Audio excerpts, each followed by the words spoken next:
Imagina por un momento el pueblo más poderoso del Oriente Medio, bendecido por Dios mismo, con un templo que deslumbraba a las naciones, destruyéndose desde adentro. Una decisión arrogante, unas palabras crueles, y en cuestión de días un reino glorioso se partió en dos, como un relámpago divide el cielo. Pero esto no fue una simple disputa política, fue el inicio de una guerra fratricida que duraría más de 200 años. Hermano contra hermano, altar contra altar, profeta contra profeta. Las mismas personas que juntas habían cruzado el Mar Rojo ahora se masacraban en batallas donde caían 400.000 hombres en un solo día. Reyes asesinados, alianzas traicionadas, una reina que intentó exterminar la descendencia de David, y dos naciones que, separadas, cayeron una tras otra ante imperios despiadados. ¿Cómo llegó el pueblo elegido de Dios a este abismo? ¿Qué lecciones esconde esta tragedia ancestral? Hoy descubriremos la historia completa de Israel versus Judá, la guerra que dividió al pueblo de Dios. Salomón heredó un reino próspero de su padre David. El joven rey pidió sabiduría a Dios y recibió no solo eso, sino también riquezas y honor como ningún otro rey de su época. Durante su reinado, Israel alcanzó su momento de mayor esplendor.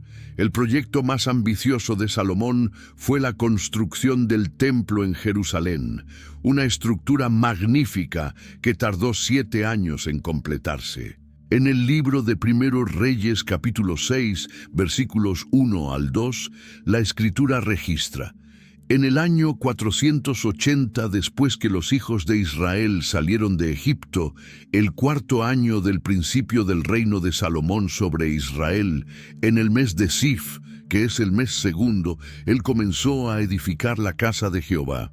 La casa que el rey Salomón edificó para Jehová tenía 60 codos de largo y 20 de ancho, y 30 codos de alto. Era una obra monumental.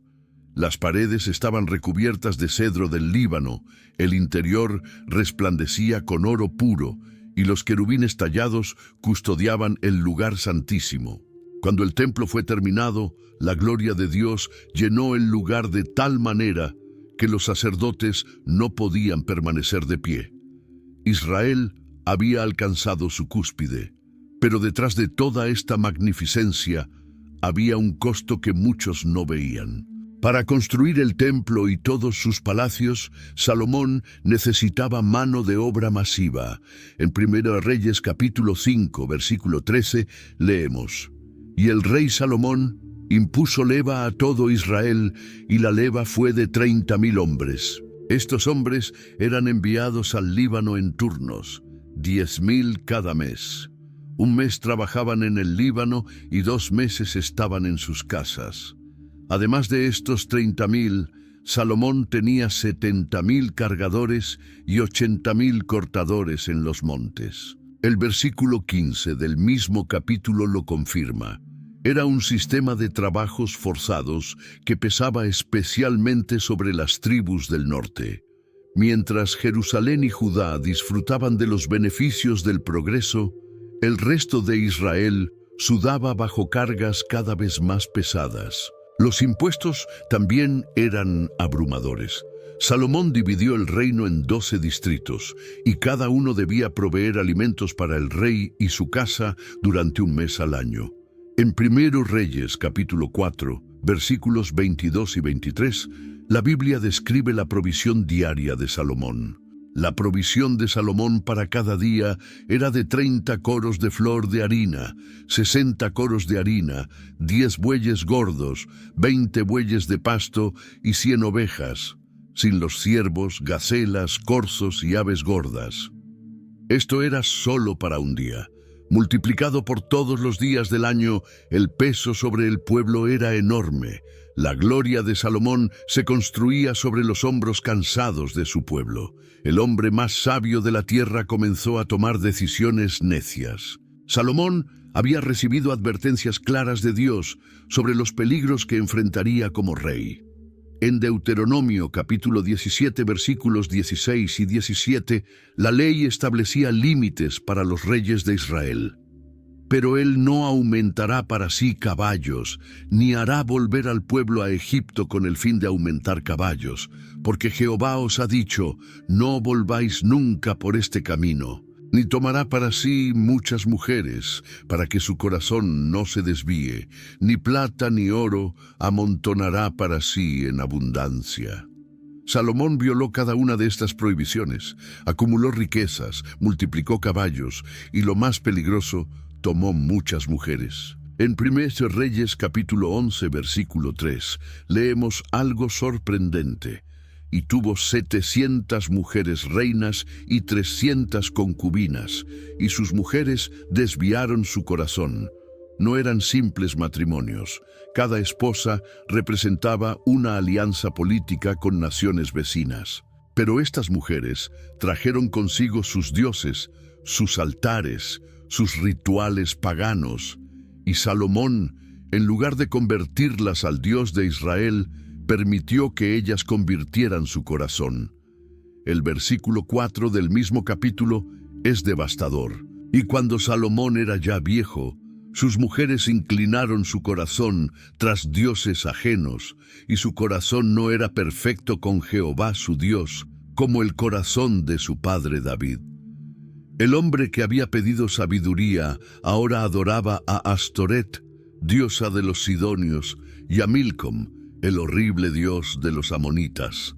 Pero fue aún más lejos. El versículo 7 registra: entonces edificó Salomón un lugar alto a Quemos, ídolo abominable de Moab, en el monte que está enfrente de Jerusalén, y a Moloc, ídolo abominable de los hijos de Amón. Estos altares estaban a la vista del templo de Dios. Mientras el pueblo miraba hacia Jerusalén, veía no solo el templo del Dios verdadero, sino también los santuarios de dioses falsos. Moloc era particularmente horrible. Este dios exigía sacrificios de niños, y Salomón construyó un altar para él. La sabiduría del rey se había transformado en insensatez. La respuesta de Dios fue inmediata. En 1 Reyes capítulo 11 versículos 9 al 11 leemos: Y se enojó Jehová contra Salomón, por cuanto su corazón se había apartado de Jehová Dios de Israel, que se le había aparecido 2 veces, y le había mandado acerca de esto que no siguiese a dioses ajenos. Mas él no guardó lo que le mandó Jehová. Y dijo Jehová a Salomón: por cuanto ha habido esto en ti, y no has guardado mi pacto y mis estatutos que yo te mandé, romperé de ti el reino, y lo entregaré a tu siervo. El juicio estaba decretado. El reino sería dividido. Pero por amor a David, no sucedería durante la vida de Salomón, sino en los días de su hijo. Y no sería una división completa, una tribu permanecería con la casa de David. Entre los siervos de Salomón, había un hombre capaz y trabajador llamado Jeroboam. Era hijo de Nabat, un efrateo de Sereda. Su madre se llamaba Serúa y era viuda. Este detalle es importante porque muestra que Jeroboam venía de orígenes humildes, no de la nobleza. Salomón vio el potencial de este joven. En 1 Reyes capítulo 11, versículo 28, la Biblia dice: Y el varón Jeroboam era valiente y esforzado. Y viendo Salomón al joven que era hombre activo, le encomendó todo el cargo de la casa de José. La casa de José incluía las tribus de Efraín y Manasés, 2 de las más importantes del norte. Era una posición de gran responsabilidad. Un día, cuando Jeroboam salió de Jerusalén, sucedió algo que cambiaría su destino para siempre. En el camino lo encontró el profeta Ahías el Silonita. Estaban solos en el campo y Ahías llevaba puesta una capa nueva. Lo que hizo a continuación fue un acto profético dramático. En 1 Reyes capítulo 11 versículos 30 y 31 leemos: Y tomando Ahías la capa nueva que tenía sobre sí, la rompió en 12 pedazos y dijo a Jeroboam: toma para ti los 10 pedazos, porque así dijo Jehová Dios de Israel, he aquí que yo rompo el reino de la mano de Salomón, y a ti te daré 10 tribus. Cada pedazo representaba una tribu de Israel, 10 pedazos para Jeroboam, solo 2 quedarían para la casa de David. La razón era clara, como explica el versículo 33, por cuanto me han dejado y han adorado a Astoret, diosa de los sidonios, a Quemos, dios de Moab, y a Moloc, dios de los hijos de Amón, y no han andado en mis caminos para hacer lo recto delante de mis ojos, y mis estatutos y mis decretos, como hizo David su padre. Pero Dios añadió una promesa personal para Jeroboam. En los versículos 37 y 38, Ahías le dijo, yo, pues, te tomaré a ti, y tú reinarás en todas las cosas que deseare tu alma, y serás rey sobre Israel.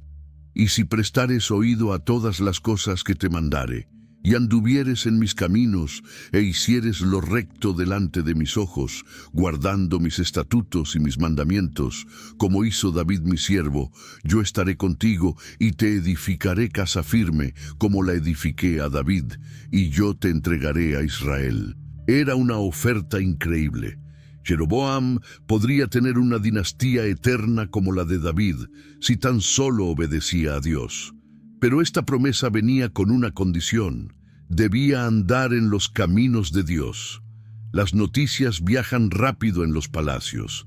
De alguna manera, Salomón se enteró de la profecía sobre Jeroboam. La respuesta del rey fue inmediata y violenta. En 1 Reyes, capítulo 11, versículo 40, leemos, por esto Salomón procuró matar a Jeroboam, pero Jeroboam se levantó y huyó a Egipto, a Sisac, rey de Egipto, y estuvo en Egipto hasta la muerte de Salomón. Este fue un punto de quiebre para Jeroboam. El hombre que había sido promovido por Salomón, que había servido fielmente administrando las tribus del norte, ahora era un fugitivo.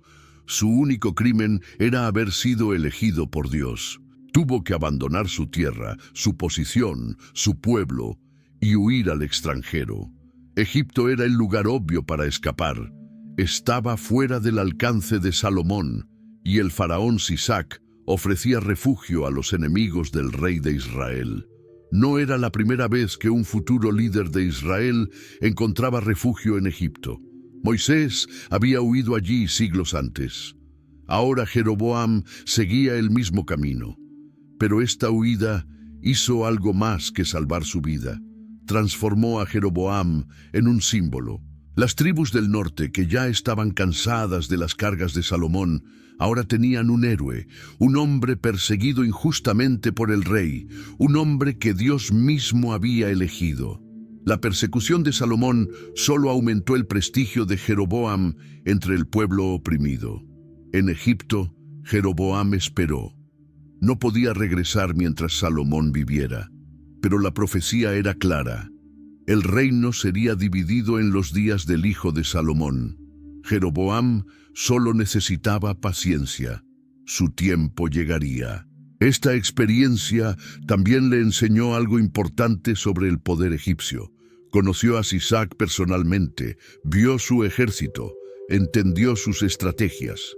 Estas conexiones serían útiles más adelante. Sin saberlo, Salomón había enviado a su futuro rival a entrenarse en la corte de una de las potencias más grandes del mundo. Después de reinar 40 años sobre todo Israel, Salomón murió. En 1 Reyes capítulo 11, versículos 42 y 43, la Biblia resume el final de su reinado. Los días que Salomón reinó en Jerusalén sobre todo Israel fueron 40 años. Y durmió Salomón con sus padres y fue sepultado en la ciudad de su padre David, y reinó en su lugar Roboam su hijo. La transición parecía simple. Roboam era el heredero legítimo, el hijo de Salomón. Debería haber ascendido al trono sin problemas, pero heredó más que un reino. Heredó décadas de resentimiento acumulado, impuestos opresivos, trabajos forzados y la memoria de la apostasía de su padre. Roboam no era un joven. Cuando comenzó a reinar, tenía 41 años.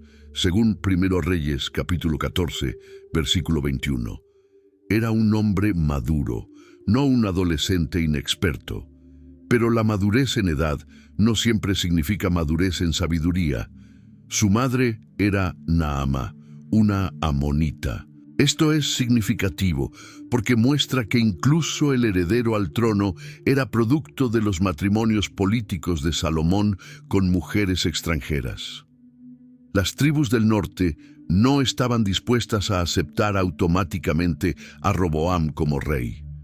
Querían escucharlo primero, conocer sus planes, saber si continuaría las políticas opresivas de su padre o si traería alivio. La coronación no sería en Jerusalén, donde Roboam tenía el control. Sería en Siquem, en territorio del norte. Siquem era una ciudad con profundo significado histórico para Israel.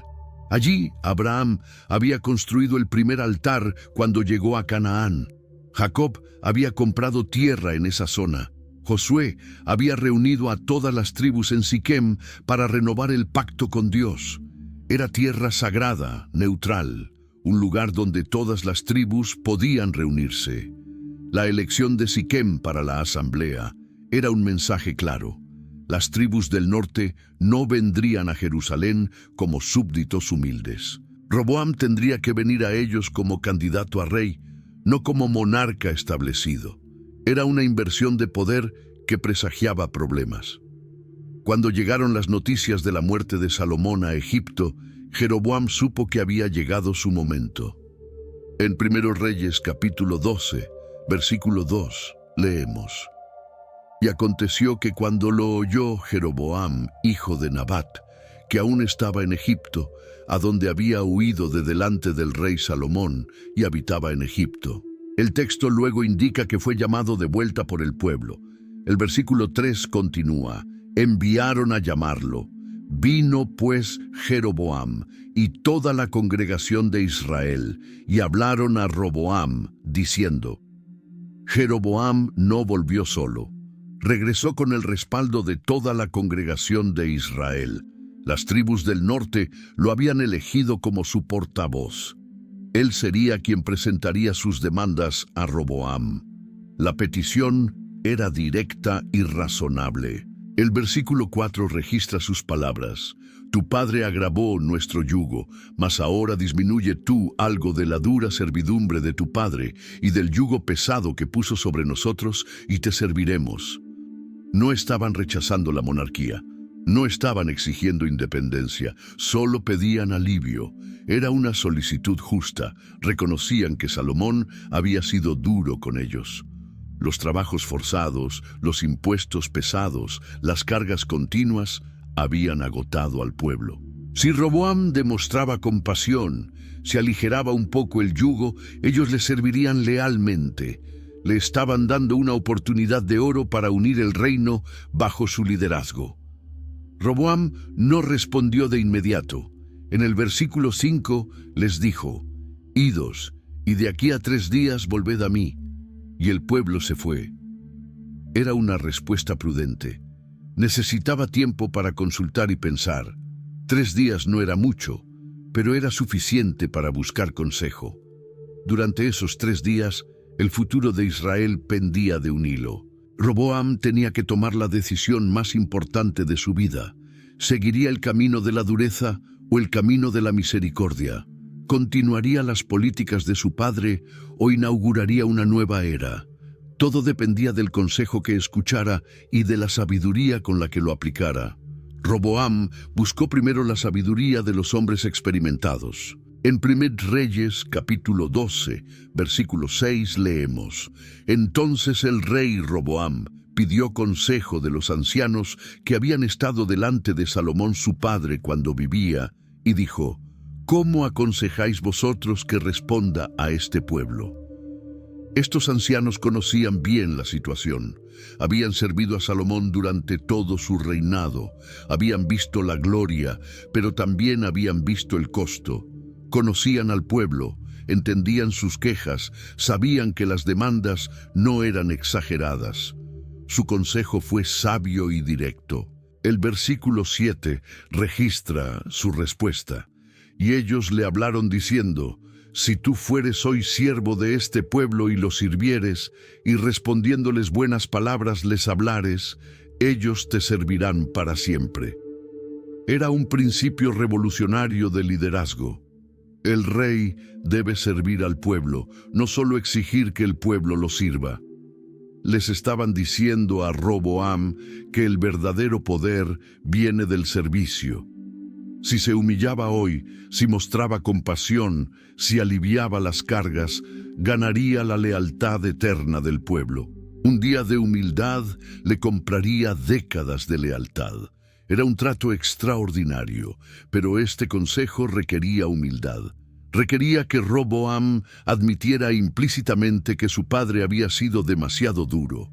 Requería que comenzara su reinado no con demostraciones de poder, sino con actos de misericordia.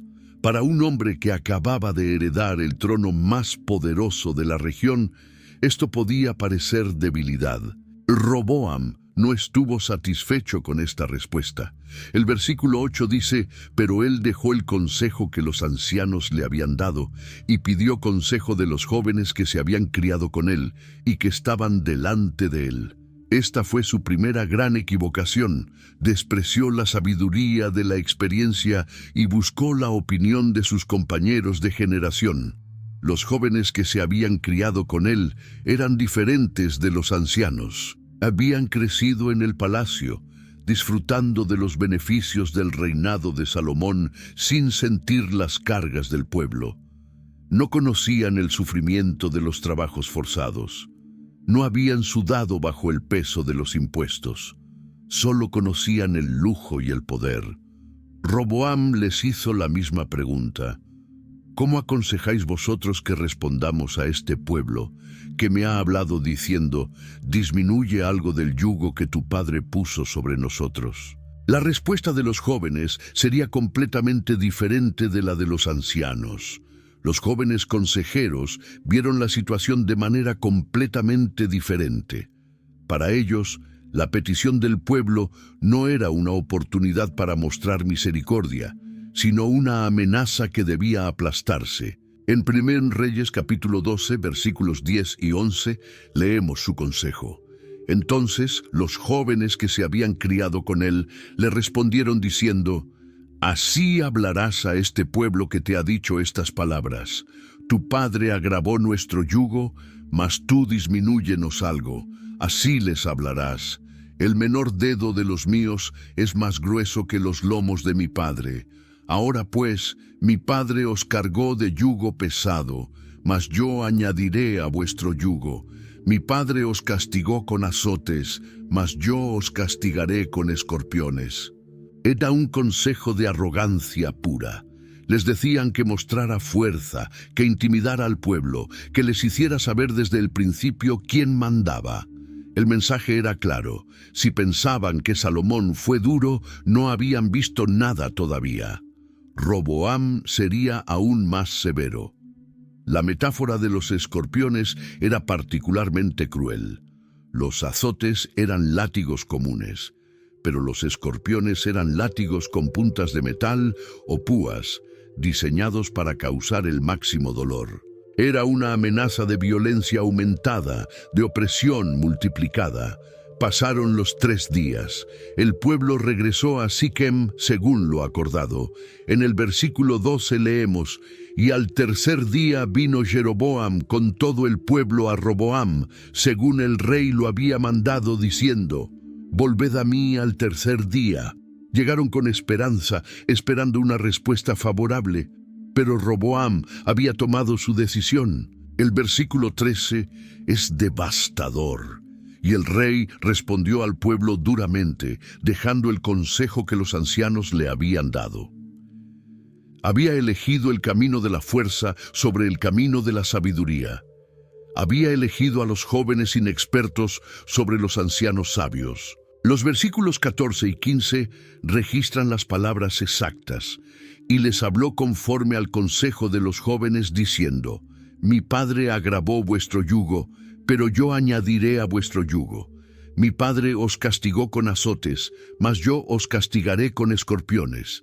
Y no oyó el rey al pueblo, porque era designio de Jehová para confirmar la palabra que Jehová había hablado por medio de Ahías Silonita a Jeroboam, hijo de Nabat. Aquí la Biblia revela algo profundo.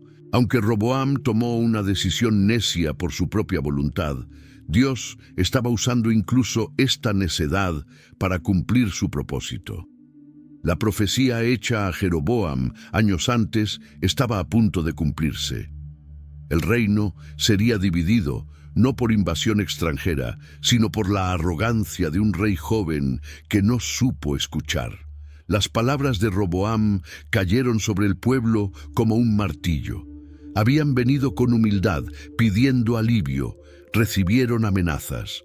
Habían ofrecido lealtad a cambio de compasión. Recibieron promesas de mayor opresión. En ese momento, en esa asamblea en Siquem, el Reino Unido de Israel murió. Las palabras de un rey necio habían logrado lo que ningún enemigo externo había podido hacer: partir en dos al pueblo de Dios. Cuando el pueblo de Israel escuchó la respuesta arrogante de Roboam, algo se rompió dentro de ellos. No era solo decepción, era indignación. Habían venido con humildad y recibieron desprecio. Habían pedido alivio y recibieron amenazas. En ese momento en Siquem, la paciencia de las tribus del norte se agotó completamente. En 1 Reyes, capítulo 12, versículo 16, la Biblia registra la respuesta del pueblo. Cuando todo el pueblo de Israel vio que el rey no les había oído, respondió el pueblo al rey diciendo: ¿qué parte tenemos nosotros con David? No tenemos heredad en el hijo de Isaí. Israel, a tus tiendas, provee ahora en tu casa, David. Entonces Israel se fue a sus tiendas. Estas palabras eran una declaración de independencia. ¿Qué parte tenemos con David? Significaba que rechazaban completamente la dinastía davídica. No tenemos heredad en el hijo de Isaí. Era decir, que no reconocían ningún derecho de la familia de David sobre ellos. A tus tiendas, Israel, era un llamado a la separación total. Y provee ahora en tu casa, David, significaba que Roboam tendría que cuidar de sus propios asuntos, porque el norte ya no era suyo. No era la primera vez que Israel pronunciaba estas palabras. Años antes, durante la rebelión de Seba contra David, se había gritado lo mismo según 2 Samuel capítulo 20. Era un grito histórico de rechazo, un himno de independencia que ahora resurgía con fuerza multiplicada. El versículo 16 termina diciendo que Israel se fue a sus tiendas. No hubo violencia inmediata, no hubo batalla en ese momento, simplemente se fueron. Las 10 tribus del norte dieron la espalda a Roboam y regresaron a sus hogares. La separación era un hecho consumado, pero no todos se fueron. El versículo 17 aclara: pero reinó Roboam sobre los hijos de Israel que moraban en las ciudades de Judá. Esto significaba que la tribu de Judá y algunos de Benjamín permanecieron leales. La geografía ayudaba. Estas tribus vivían cerca de Jerusalén y tenían vínculos más fuertes con la casa de David. La división no era solo política, era emocional, histórica, tribal. Las diferencias entre el norte y el sur siempre habían existido bajo la superficie. La monarquía unida de David y Salomón las había mantenido juntas por poco más de 80 años. Pero ahora, con un rey necio en el trono, esas diferencias explotaron a la superficie y consumieron la unidad de la nación. Roboam no entendió la gravedad de la situación. Después de que las tribus del norte se fueron, todavía pensaba que podía controlarlos. Tomó una decisión que demostraría ser fatal para uno de sus funcionarios y humillante para él mismo. En 1 Reyes capítulo 12, versículo 18, leemos: entonces el rey Roboam envió a Adoram, que estaba sobre los tributos, pero lo apedreó todo Israel, y murió. Adoram era exactamente la persona equivocada para enviar en ese momento. Era el encargado de los trabajos forzados, el símbolo viviente de todo lo que las tribus del norte odiaban del régimen de Salomón. Este Adoram aparece mencionado anteriormente en las Escrituras. En 2 Samuel capítulo 20, versículo 24, ya servía bajo David con el nombre de Adoram. Y en 1 Reyes capítulo 4, versículo 6, aparece como Adoniram bajo Salomón. Había servido durante décadas supervisando los trabajos forzados. Para el pueblo del norte era el rostro de su opresión. Enviar a Adoram fue un insulto. Era como si Roboam estuviera diciendo: aunque se rebelen, todavía tienen que pagar tributos. Todavía tienen que trabajar para mí. El pueblo respondió con furia. Lo apedrearon hasta matarlo. No fue un acto espontáneo de una persona violenta, sino una ejecución colectiva. Todo Israel participó, según el texto. La lapidación era la pena de muerte que la ley de Moisés prescribía para ciertos crímenes graves. Al apedrear a Adoram, el pueblo estaba declarando que consideraban su trabajo como un crimen contra ellos. Era justicia popular, violenta y definitiva. Cuando las noticias llegaron a Roboam de lo que había pasado con Adoram, finalmente comprendió el peligro que corría. El versículo 18 continúa: y el rey Roboam se apresuró a subir a su carro y huir a Jerusalén. No caminó, no salió con dignidad. Se apresuró, huyó, corrió para salvar su vida. La imagen es patética. El rey, que había amenazado con escorpiones, ahora huía como un fugitivo. El que había prometido ser más duro que su padre, ahora no podía ni siquiera caminar seguro entre su propio pueblo. Su arrogancia lo había llevado a esta humillación. Esta huida confirmó la separación. Roboam no tenía autoridad en el norte. No podía enviar funcionarios sin que fueran asesinados. No podía caminar libremente sin temer por su vida. El norte estaba perdido para él, y lo sabía. Con Roboam refugiado en Jerusalén y las 10 tribus del norte separadas, necesitaban un líder. La elección era obvia.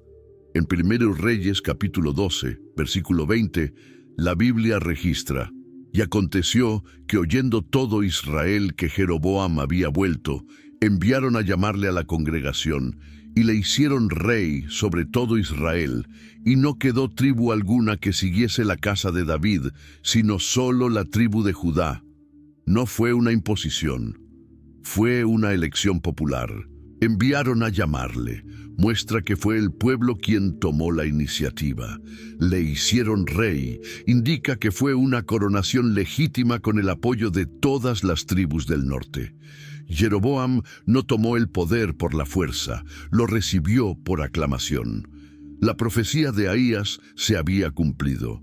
El hombre que había huido a Egipto años antes, ahora regresaba como rey. El que había sido perseguido por Salomón, ahora gobernaba sobre la mayor parte del antiguo reino de Salomón. Las 10 tribus eran suyas. El texto es específico. No quedó tribu alguna que siguiese la casa de David, sino solo la tribu de Judá. Esto significa que incluso tribus que históricamente habían sido leales a David, ahora se unían a Jeroboam. La rebelión era total y unificada.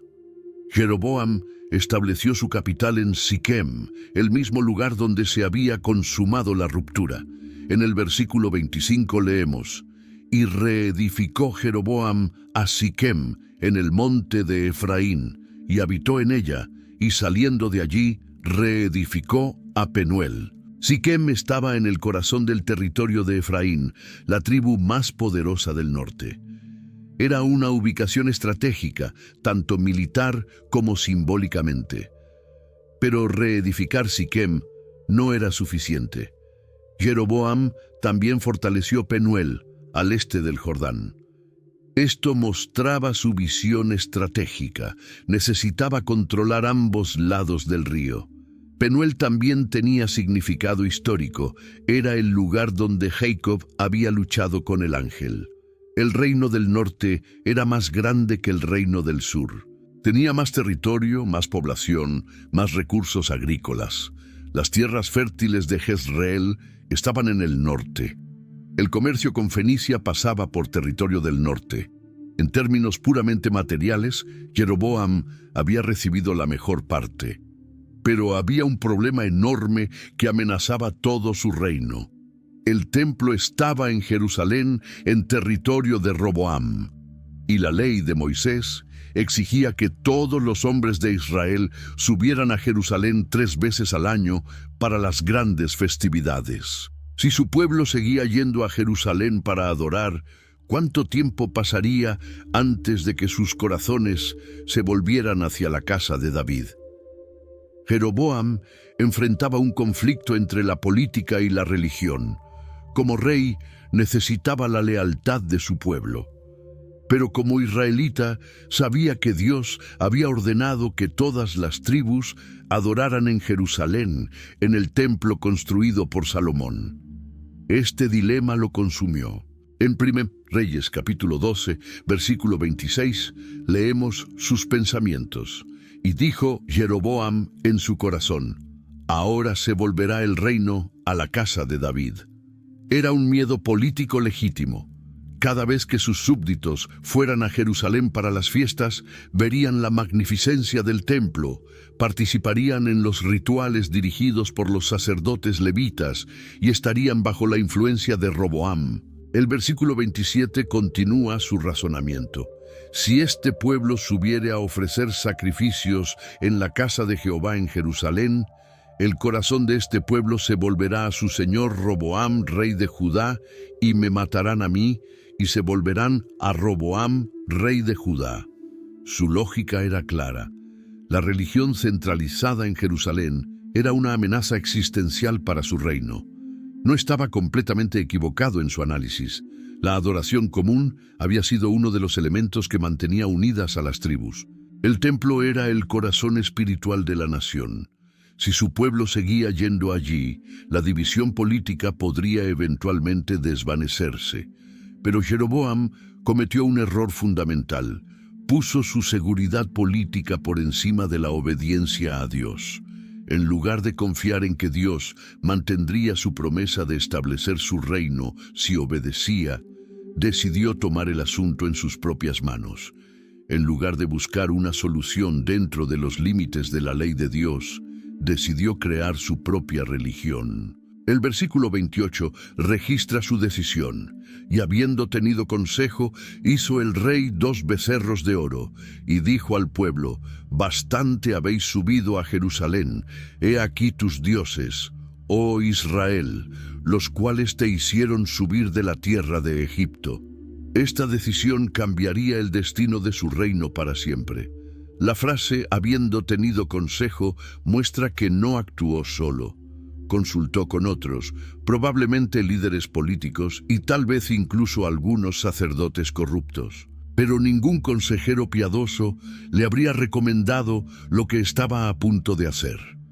Era una violación directa del segundo mandamiento. Su plan era simple: crear centros de adoración alternativos en su propio territorio para que su pueblo no tuviera que ir a Jerusalén. Pero para hacer esto necesitaba símbolos religiosos que compitieran con el templo, y eligió los peores símbolos posibles: becerros de oro. La elección de becerros de oro no era accidental. Jeroboam conocía la historia de Israel. Sabía lo que había pasado cuando Aarón hizo un becerro de oro al pie del monte Sinaí. Sabía que aquello había provocado la ira de Dios y la muerte de 3,000 hombres. Sin embargo, repitió el mismo pecado. En 1 Reyes, capítulo 12, versículo 28, se registran las palabras que Jeroboam dijo al pueblo: «He aquí tus dioses, oh Israel, los cuales te hicieron subir de la tierra de Egipto». Estas palabras eran casi idénticas a las que el pueblo había dicho en Éxodo capítulo 32, versículo 4, cuando adoraron el becerro de oro de Aarón. Jeroboam estaba repitiendo la historia más oscura de Israel, Probablemente Jeroboam no pretendía que el pueblo abandonara completamente a Jehová. Los becerros no eran dioses extranjeros como Baal o Astoret. Eran representaciones físicas que él creía que ayudarían al pueblo a adorar a Dios. Pero esto era precisamente lo que Dios había prohibido. El segundo mandamiento era claro: no harás imagen ni ninguna semejanza de lo que está arriba en el cielo ni abajo en la tierra. El versículo 29 describe dónde colocó estos becerros, y puso uno en Betel y el otro en Dan. La ubicación era estratégica. Dan estaba en el extremo norte de su reino, cerca de la frontera con Fenicia. Betel estaba en el sur, cerca de la frontera con Judá. Un israelita del norte ahora podía adorar sin importar dónde viviera. Tenía un santuario en cada extremo del reino. Betel tenía significado histórico profundo.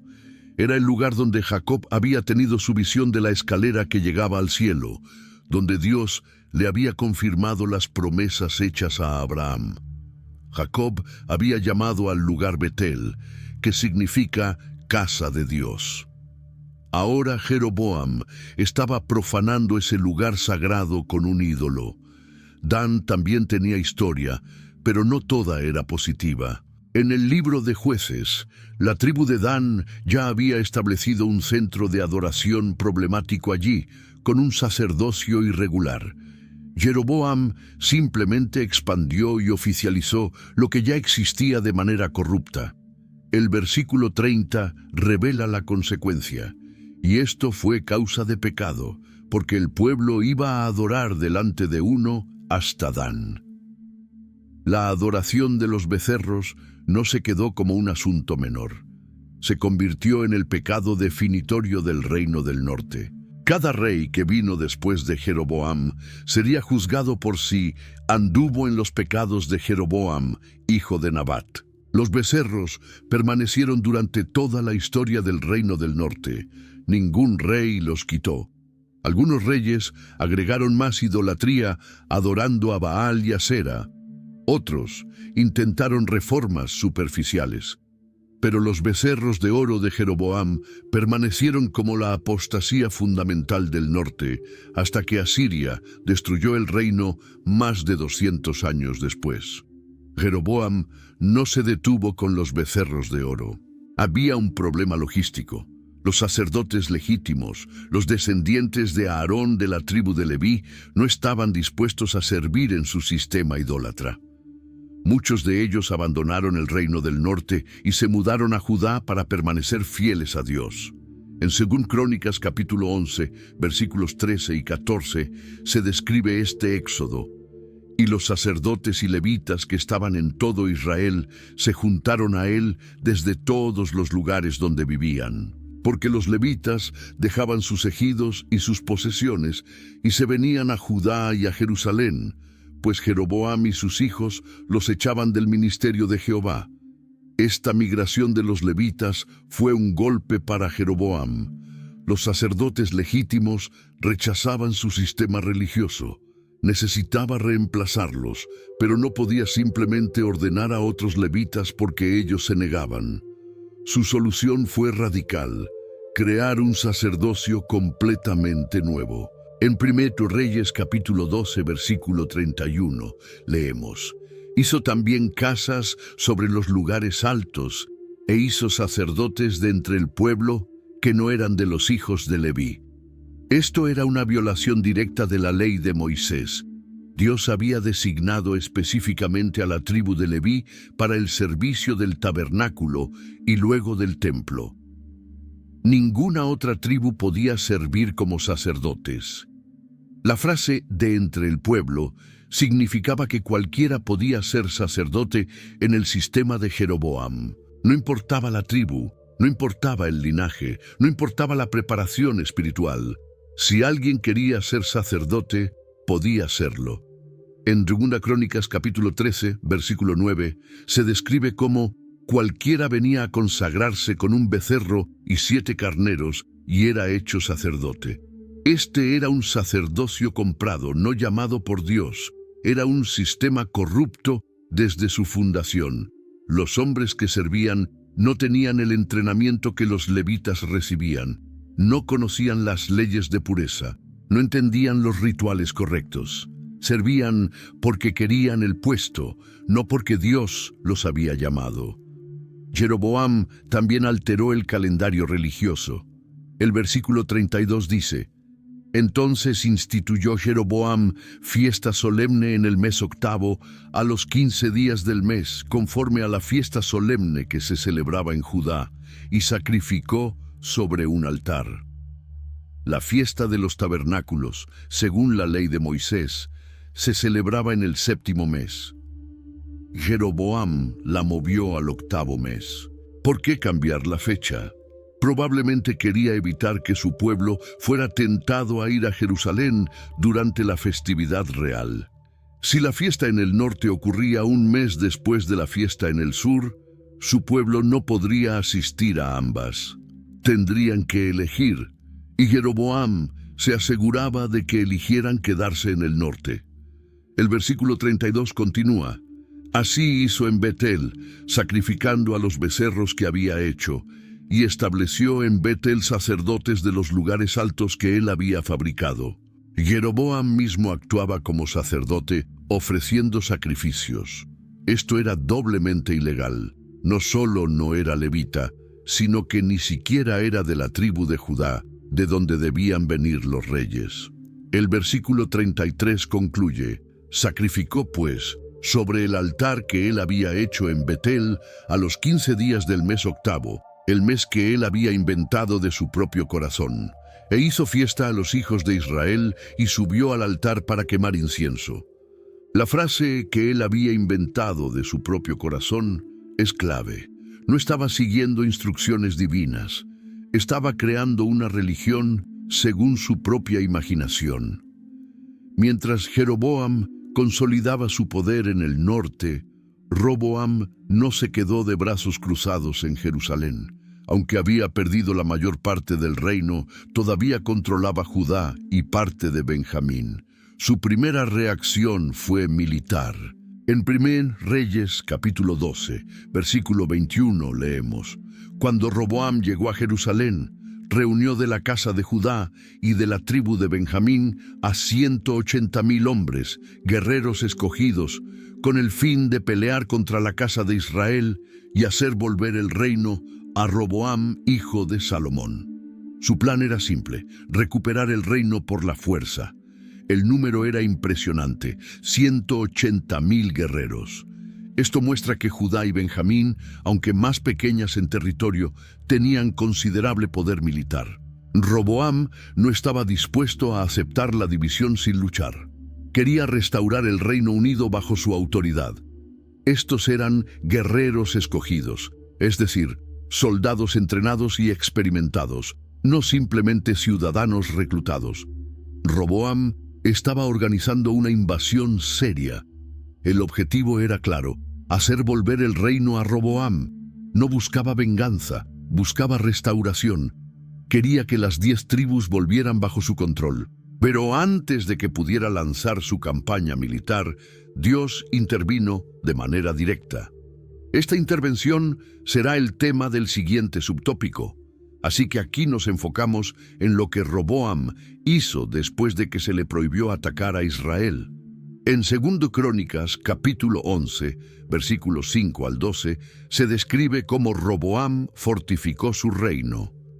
Habitó, pues, Roboam en Jerusalén, y edificó ciudades para fortificar a Judá, y edificó a Belén, Etam, Tecoa, Betsur, Soco, Adulam, Gat, Maresa, Sif, Adoraim, Laquis, Aseca, Sora, Ajalón y Hebrón, que eran ciudades fortificadas en Judá y en Benjamín. Estas 15 ciudades formaban una red defensiva estratégica alrededor de Jerusalén. No estaban en la frontera norte con Israel, sino principalmente en el sur y el oeste.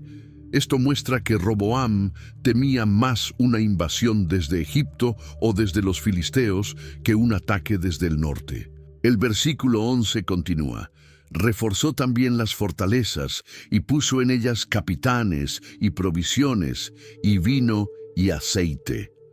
No solo construyó murallas, sino que las equipó adecuadamente con comandantes militares y suministros. Estaba preparándose para resistir sitios prolongados. El versículo 12 añade, y puso en todas las ciudades escudos y lanzas, y las fortificó en gran manera, y Judá y Benjamín estaban de su lado. Aunque había perdido las 10 tribus del norte, Roboam se aseguró de que las 2 tribus que le quedaban estuvieran bien defendidas. La llegada de los sacerdotes y levitas desde el norte fortaleció a Judá de manera inesperada. En Segundas Crónicas, capítulo 11, versículo 16, leemos: Tras aquellos, acudieron también de todas las tribus de Israel los que habían puesto su corazón en buscar a Jehová Dios de Israel, y vinieron a Jerusalén para ofrecer sacrificios a Jehová, el Dios de sus padres. No solo vinieron los levitas, sino también israelitas piadosos de todas las tribus que no estaban dispuestos a adorar en los santuarios idólatras de Jeroboam. Esta inmigración religiosa tuvo un efecto político importante. El versículo 17 explica: Así fortalecieron el reino de Judá y confirmaron a Roboam, hijo de Salomón, por 3 años, porque 3 años anduvieron en el camino de David y de Salomón. Durante los primeros 3 años, Roboam fue fiel a Dios y el reino prosperó. Cuando Roboam reunió su ejército de 180,000 hombres para atacar a Israel, estaba a punto de desencadenar una guerra civil masiva que habría derramado sangre israelita en cantidades horribles. Pero Dios tenía otros planes. En 1 Reyes capítulo 12, versículo 22 leemos: Pero vino palabra de Dios a Semaías varón de Dios, diciendo. Semaías era un profeta que aparece varias veces en la historia de Roboam. Dios le dio un mensaje específico para el rey y su ejército. El versículo 23 contiene las instrucciones: Habla a Roboam, hijo de Salomón, rey de Judá, y a toda la casa de Judá y de Benjamín, y a los demás del pueblo, diciendo. El mensaje no era solo para Roboam, era para todo el ejército, para todas las tribus del sur, para todos los que estaban listos para la batalla. El versículo 24 da el mensaje de Dios. Así ha dicho Jehová: No vayáis ni peleéis contra vuestros hermanos los hijos de Israel. Volveos cada uno a su casa, porque esto lo he hecho yo. Era una orden directa de Dios: no ataquen a Israel. 3 puntos eran cruciales en este mensaje. Primero, Dios llamó a los israelitas del norte vuestros hermanos. Aunque el reino estaba dividido políticamente, seguían siendo familia. Una guerra entre ellos sería fratricidio, no una guerra contra enemigos extranjeros. Segundo, Dios ordenó que cada hombre volviera a su casa. No había necesidad de mantener el ejército reunido. No habría batalla. La campaña militar estaba cancelada por orden divina. Tercero, y más importante, Dios reveló que Él era el autor de la división. Porque esto lo he hecho yo. La separación del reino no era simplemente el resultado de la necedad de Roboam o la ambición de Jeroboam. Era parte del plan de Dios, el cumplimiento del juicio que había pronunciado contra Salomón por su idolatría. El versículo 24 termina con una nota sorprendente. Y ellos oyeron la palabra de Dios, y volvieron y se fueron, conforme a la palabra de Jehová. Roboam obedeció, el ejército obedeció. 180,000 hombres armados, preparados para la batalla, simplemente se fueron a casa porque Dios lo ordenó. Esta obediencia fue notable considerando el orgullo de Roboam. Había perdido la mayor parte de su reino. Su autoridad había sido desafiada públicamente. Su funcionario Adoram había sido asesinado. Tenía todas las razones humanas para querer venganza y restauración, pero cuando el profeta habló, escuchó. No hubo guerra civil inmediata, no hubo batallas masivas en los primeros días de la división. Dios había intervenido para prevenir el derramamiento de sangre entre hermanos. Pero esta no sería la última vez que Judá e Israel considerarían luchar entre sí. La paz impuesta por Dios en este momento era temporal. Las tensiones permanecían y eventualmente estallarían en conflictos que marcarían toda la historia de ambos reinos. Los 3 años de fidelidad de Roboam no duraron. Después de que el reino se fortaleció bajo su mando, algo cambió en su corazón. En 2 Crónicas capítulo 12, versículos 1 y 2, la Biblia registra: cuando Roboam había consolidado el reino, dejó la ley de Jehová y todo Israel con él. Y por cuanto se habían rebelado contra Jehová, en el 5.º año del rey Roboam, subió Sisac, rey de Egipto, contra Jerusalén. La apostasía de Roboam no era superficial. Él y todo Judá abandonaron la ley de Dios. El juicio vino rápidamente. Sisac, el mismo faraón que había dado refugio a Jeroboam años antes, ahora marchaba contra Judá con un ejército masivo. El versículo 3 describe la magnitud de la invasión, con 1.200 carros y con 60.000 hombres de a caballo. Mas el pueblo que venía con él de Egipto, esto es, de libios, suquienos y etíopes, no tenía número.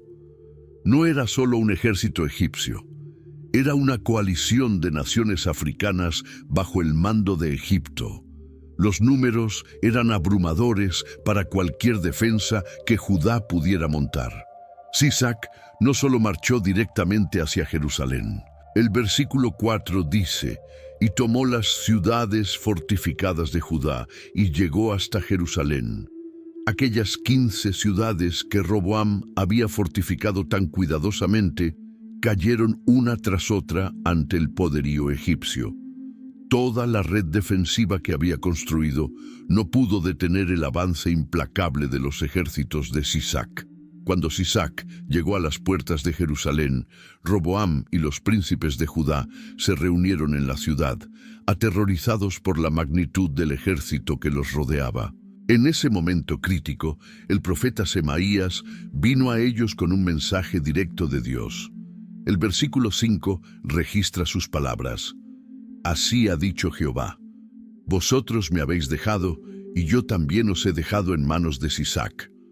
La causa y el efecto eran absolutamente claros. Ellos habían abandonado a Dios deliberadamente, y ahora Dios los había dejado enfrentar las consecuencias de su rebelión.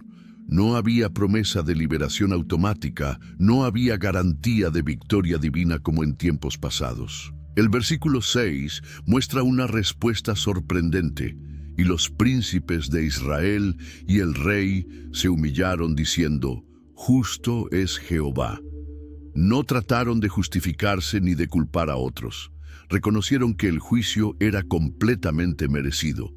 Esta humildad inmediata marcó la diferencia crucial. En el versículo 7, Dios respondió a su arrepentimiento genuino, y cuando vio Jehová que se habían humillado, vino palabra de Jehová a Semaías diciendo: se han humillado, no los destruiré, antes los salvaré en breve, y no se derramará mi ira contra Jerusalén por mano de Sisac. Dios les concedió misericordia, pero no los libraría completamente del castigo que habían provocado. El versículo 8 explica el propósito educativo del juicio parcial: pero serán sus siervos, para que sepan lo que es servirme a mí y qué es servir a los reinos de las naciones. Aprenderían por experiencia la diferencia entre servir al Dios verdadero y servir a tiranos humanos. Experimentarían la opresión extranjera para poder valorar la libertad que tenían bajo el gobierno de Dios. Roboam tuvo que pagar un tributo absolutamente humillante para salvar su ciudad. En 1 Reyes capítulo 14 versículo 26 leemos: y tomó los tesoros de la casa de Jehová y los tesoros de la casa real y lo saqueó todo. También se llevó todos los escudos de oro que Salomón había hecho. Todo el oro que Salomón había acumulado durante su glorioso reinado, toda la riqueza del templo sagrado, absolutamente todo, fue entregado a Egipto como precio de la paz.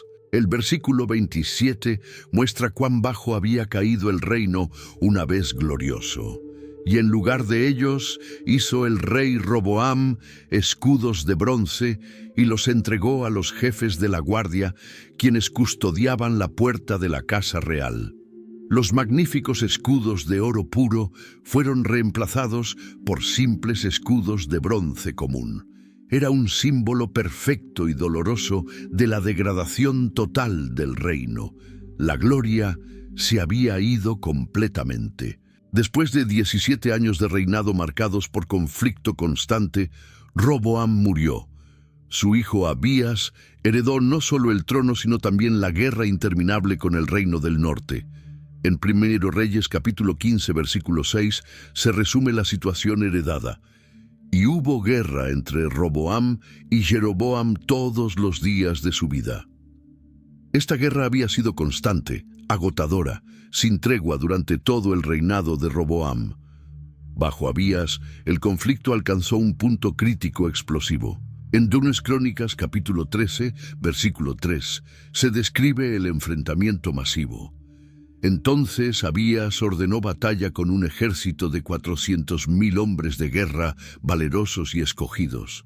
Y Jeroboam ordenó batalla contra él con 800.000 hombres escogidos, fuertes y valerosos. Israel tenía exactamente el doble de soldados que Judá. En términos puramente militares, Abías estaba en clara desventaja numérica.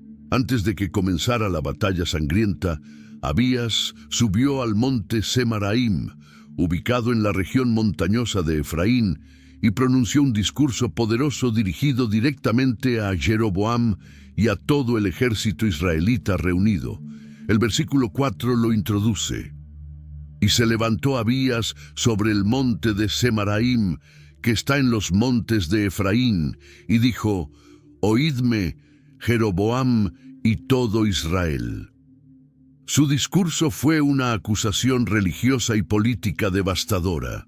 En los versículos 5 al 7, Abías declaró sin rodeos: «¿No sabéis vosotros que Jehová, Dios de Israel, dio el reino a David sobre Israel para siempre, a él y a sus hijos, bajo pacto de sal? Pero Jeroboam, hijo de Nabat, siervo de Salomón, hijo de David, se levantó y se rebeló contra su señor, y se juntaron con él hombres ociosos y perversos, y pudieron más que Roboam, hijo de Salomón, porque Roboam era joven y pusilánime, y no se defendió de ellos». Abías defendía agresivamente la legitimidad davídica. El pacto de Dios con David era eterno, confirmado con un pacto de sal, una expresión cultural que significaba permanencia absoluta e inquebrantable. Llamó directamente a Jeroboam un simple rebelde, un siervo que se había levantado traicioneramente contra su legítimo señor. Luego Abías atacó frontalmente el sistema religioso corrupto que Jeroboam había establecido. En los versículos 8 y 9 continuó: «Y ahora vosotros tratáis de resistir al reino de Jehová en mano de los hijos de David, porque sois muchos, y tenéis con vosotros los becerros de oro que Jeroboam os hizo por dioses. ¿No habéis arrojado vosotros a los sacerdotes de Jehová, los hijos de Aarón, y a los levitas, y os habéis designado sacerdotes a la manera de los pueblos de otras tierras, para que cualquiera venga a consagrarse con un becerro y 7 carneros, y así sea sacerdote de los que no son dioses?» Cada palabra era un golpe directo y calculado. Los becerros de oro eran ídolos falsos, abominaciones. Los sacerdotes que Jeroboam había nombrado eran completamente ilegítimos. El sistema entero era una farsa religiosa corrupta. En contraste directo, el versículo 10 afirmaba la legitimidad de Judá. «Mas en cuanto a nosotros, Jehová es nuestro Dios, y no le hemos dejado, y los sacerdotes que ministran delante de Jehová son los hijos de Aarón, y los levitas en la obra». Judá mantenía el sistema correcto, el templo legítimo, el sacerdocio debidamente ordenado por Dios, según la ley mosaica. El versículo 11 continuaba describiendo la adoración correcta en detalle, los cuales queman a Jehová los holocaustos cada mañana y cada tarde, y el incienso aromático, y ponen los panes sobre la mesa limpia, y el candelero de oro con sus lámparas para que ardan cada tarde, porque nosotros guardamos la ordenanza de Jehová nuestro Dios, mas vosotros le habéis dejado. El versículo 12 terminó con una advertencia solemne final. Y he aquí Dios está con nosotros por jefe, y sus sacerdotes con las trompetas del júbilo para que suenen contra vosotros. Oh hijos de Israel, no peleéis contra Jehová, el Dios de vuestros padres, porque no prosperaréis. Era un último llamado desesperado a rendirse antes de que fuera demasiado tarde. Pero Jeroboam no escuchó el discurso como una oportunidad para reflexión o paz. Lo vio como una distracción perfecta para ejecutar una maniobra militar traicionera. El versículo 13 revela su táctica engañosa. Pero Jeroboam hizo tender una emboscada para venir a ellos por la retaguardia, de modo que estaban delante de Judá, y la emboscada a espaldas de ellos. Mientras Abías pronunciaba su discurso público, Jeroboam silenciosamente movía tropas para rodear completamente el ejército de Judá. Cuando los hombres de Judá finalmente se dieron cuenta de la trampa mortal, la situación era desesperada. El versículo 14 dice: Entonces miró Judá, y he aquí que tenía batalla delante y a sus espaldas, por lo que clamaron a Jehová, y los sacerdotes tocaron las trompetas. Estaban completamente rodeados por un ejército del doble de su tamaño.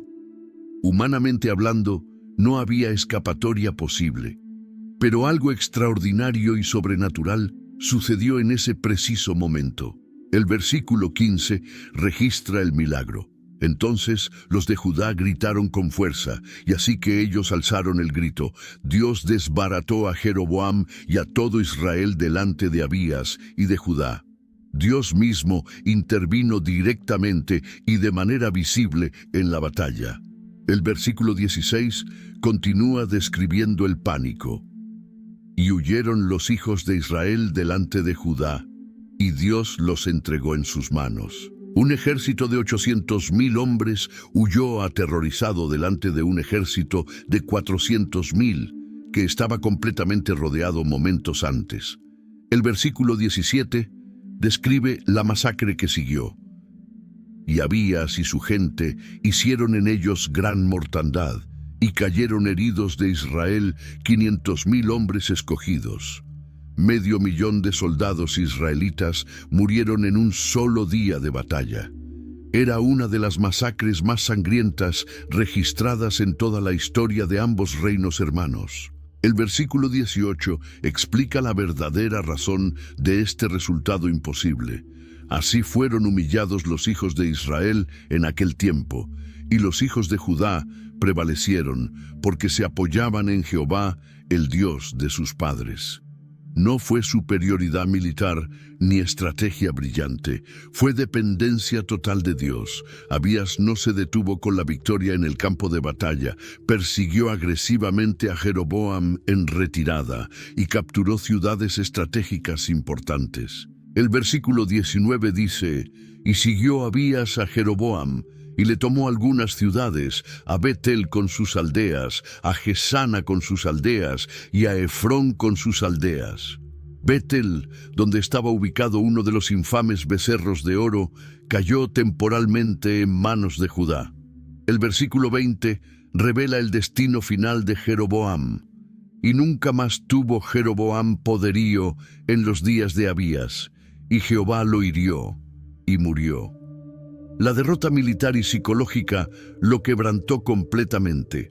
El fundador del Reino del Norte murió poco después bajo juicio divino directo. Después de Abías vino su hijo Asa al trono de Judá. En 1 Reyes, capítulo 15, versículo 9, leemos: En el año 20 de Jeroboam, rey de Israel, Asa comenzó a reinar sobre Judá. Su reinado duró 41 años, convirtiéndose en uno de los más largos en la historia de Judá. En el norte, después de la muerte catastrófica de Jeroboam, su hijo Nadab reinó brevemente, pero fue asesinado violentamente por Baasa en un golpe militar. En el versículo 27 se registra: y Baasa, hijo de Ahías, de la casa de Isacar, conspiró contra él, y lo hirió Baasa en Gibetón, que era de los filisteos, porque Nadab y todo Israel tenían sitiado a Gibetón. Baasa no solo asesinó a Nadab para apoderarse del trono, exterminó sistemáticamente toda la familia de Jeroboam. El versículo 29 describe esta masacre total. Y cuando él vino al reino, mató a toda la casa de Jeroboam, sin dejar alma viviente de los de Jeroboam, hasta raerla, conforme a la palabra que Jehová habló por su siervo Ahías Silonita. Era el cumplimiento exacto de la profecía divina. Asa, por su parte, era genuinamente un rey muy piadoso. En 2 Crónicas capítulo 14, versículo 2 se dice: «E hizo Asa lo bueno y lo recto ante los ojos de Jehová su Dios». Quitó sistemáticamente altares extranjeros, quebró imágenes paganas, derribó los símbolos idólatras de Asera que contaminaban la tierra. Pero entre Asa de Judá y Baasa de Israel había un estado permanente de guerra. En 1 Reyes capítulo 15 versículo 16 se resume esta realidad constante: «Y hubo guerra entre Asa y Baasa, rey de Israel, todo el tiempo de ambos». No eran batallas ocasionales o conflictos esporádicos. Era hostilidad perpetua que duró décadas. Eventualmente, Baasa decidió tomar una ofensiva agresiva y estratégica. El versículo 17 describe su movimiento más peligroso. «Y subió Baasa, rey de Israel, contra Judá, y edificó a Ramá, para no dejar salir ni entrar a ninguno a Asa, rey de Judá». Ramá estaba ubicada a solo 8 kilómetros al norte de Jerusalén, peligrosamente cerca de la capital. Fortificar Ramá era mucho más que una simple amenaza militar directa. Era un bloqueo económico calculado y mortal. La frase «para no dejar salir ni entrar a ninguno» significaba que Baasa estaba cortando sistemáticamente todas las rutas comerciales vitales de Judá. Era un estrangulamiento económico diseñado para debilitar a Judá progresivamente sin librar batallas costosas. Enfrentado al bloqueo mortal de Baasa en Ramá, Asa tomó una decisión desesperada. En 1 Reyes capítulo 15, versículo 18, leemos: «Entonces Asa tomó toda la plata y el oro que había quedado en los tesoros de la casa de Jehová y los tesoros de la casa real, y los entregó en las manos de sus siervos, y los envió el rey Asa a Ben-Hadad, hijo de Tabrimón, hijo de Esión, rey de Siria, el cual residía en Damasco». Asa literalmente vació los tesoros sagrados del templo y del palacio real. Todo el oro y la plata que quedaban, todo lo que el faraón Sisac no se había llevado décadas antes, absolutamente todo, fue empacado y enviado como soborno masivo a Siria para comprar una alianza militar con una potencia pagana extranjera. El versículo 19 contiene el mensaje diplomático que Asa envió: «Haya alianza entre mí y ti, como la hubo entre mi padre y tu padre. He aquí yo te envío un presente de plata y oro. Ve y rompe tu alianza con Baasa, rey de Israel, para que se retire de mí». La estrategia era elegantemente simple: sobornar a Siria para que atacara a Israel por el norte, obligando a Baasa a abandonar Ramá. Ben-Hadad aceptó inmediatamente el lucrativo trato. El versículo 20 registra su respuesta agresiva. «Y Ben-Hadad consintió con el rey Asa y envió los príncipes de los ejércitos que tenía contra las ciudades de Israel, y conquistó Hijón, Dan, Abel, Bet-Maaca y toda Cineret, con toda la tierra de Neftalí». Los ejércitos sirios atacaron brutalmente el norte de Israel. La estrategia de Asa funcionó perfectamente. El versículo 21 dice: «Oyendo esto, Baasa dejó de edificar a Ramá y se quedó en Tirsa». Baasa no tuvo opción. Abandonó inmediatamente el bloqueo y corrió a defender su territorio del norte. El versículo 22 describe cómo Asa aprovechó astutamente. Entonces el rey Asa convocó a todo Judá, sin exceptuar a ninguno, y se llevaron de Ramá la piedra y la madera con que Baasa edificaba.